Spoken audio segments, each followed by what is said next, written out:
ನಿಮ್ಮ ವಾಹಿನಿಯ ಸಮಸ್ತ ಪ್ರೇಕ್ಷಕ ವೃಂದದ ಬಗ್ಗೆ ಶ್ರೀಹರಿ ಮಾಡುವ ಸ್ವಾಗತ ಸುಸ್ವಾಗತ.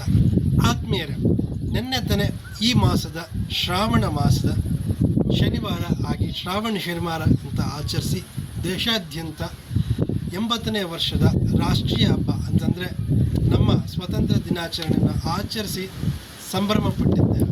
ಇವತ್ತು ಭಾನುವಾರ ಒಂದು ರೀತಿ ಮನೆಯಿಂದ ಹೊರಗಡೆ ಹೋಗೋಣ ಅಂತ ಹೇಳಿ ಎಲ್ಲಿ ಹೋಗೋದಪ್ಪ ಅಂತಂದರೆ ನಮ್ಮ ಮಂದೇವ್ರ ಕ್ಷೇತ್ರಕ್ಕೆ ನಾನು ಬಂದಿದ್ದೇನೆ.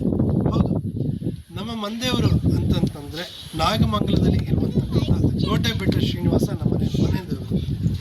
ಇಲ್ಲಿಗೆ ಈ ಕ್ಷೇತ್ರಕ್ಕೆ ನಾನು ವರ್ಷಕ್ಕೆ 3 ಬಾರಿ ಬಂದು ಹೋಗ್ತಾ ಇರ್ತೇನೆ. ಅಷ್ಟು ಆತ್ಮೀಯವಾದಂಥ ಸ್ಥಳ ಇದು, ಆತ್ಮೀಯವಾದಂಥ ಅಷ್ಟು ಪ್ರಶಾಂತವಾದ ಸ್ಥಳ.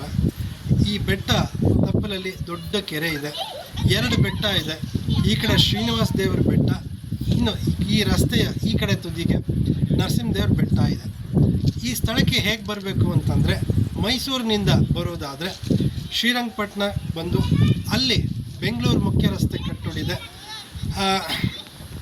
ಪಾಂಡವಪುರಕ್ಕೆ ಬಂದು ಪಾಂಡವಪುರದಿಂದ ನಾಗಮಂಗಲ ಅಂತಂದರೆ ಪಾಂಡವಪುರ ಆದಮೇಲೆ ಜಕ್ನಳ್ಳಿ ಬರುತ್ತೆ. ಜಕ್ನಳ್ಳಿ ಅಂತಂದರೆ ಹೇಳಿ ಕೇಳಿ ಅದು ಮೇಲ್ಕೋಟೆಗೆ ಹೋಗುವಂಥ ಹೆಬ್ಬಾಗಿಲು. ಅಲ್ಲಿ ಹಳಸನನ್ನ ಸವಿದು, ಜಕ್ನಳ್ಳಿಯಲ್ಲಿ ಏನು ಪ್ರಸಿದ್ಧ ಅಂತಂದರೆ ಹಳಸನಣ್ಣು ಪ್ರಸಿದ್ಧ. ಹಳಸನನ್ನ ಒಂದು 4-5 ತೊಳೆ ಹಳಸನಣ್ಣು ತಿಂದು ತುಂಬ ಸಂತೋಷವಾಗಿ ಬಾಯೆಲ್ಲ ಸಿಹಿ ಮಾಡಿಕೊಂಡು ನಂತರ ಬಂದರೆ ಚೀನ್ಯ ಸಿಗುತ್ತೆ, ನಂತರ ನಾಗಮಂಗಲ ಪಟ್ಟಣ ಸಿಗುತ್ತೆ. ನಾಗಮಂಗಲ ತಾಲೂಕು, ಮಂಡ್ಯ ಜಿಲ್ಲೆ. ನಾಗಮಂಗಲದಿಂದ ಸ್ವಲ್ಪ ನಾಗಮಂಗಲ ಬಸ್ ಸ್ಟ್ಯಾಂಡಿಂದ ಸ್ವಲ್ಪ ಮುಂದೆ ಬಂದರೆ TB ಕ್ರಾಸ್ ಅಂತ ಸಿಗುತ್ತೆ.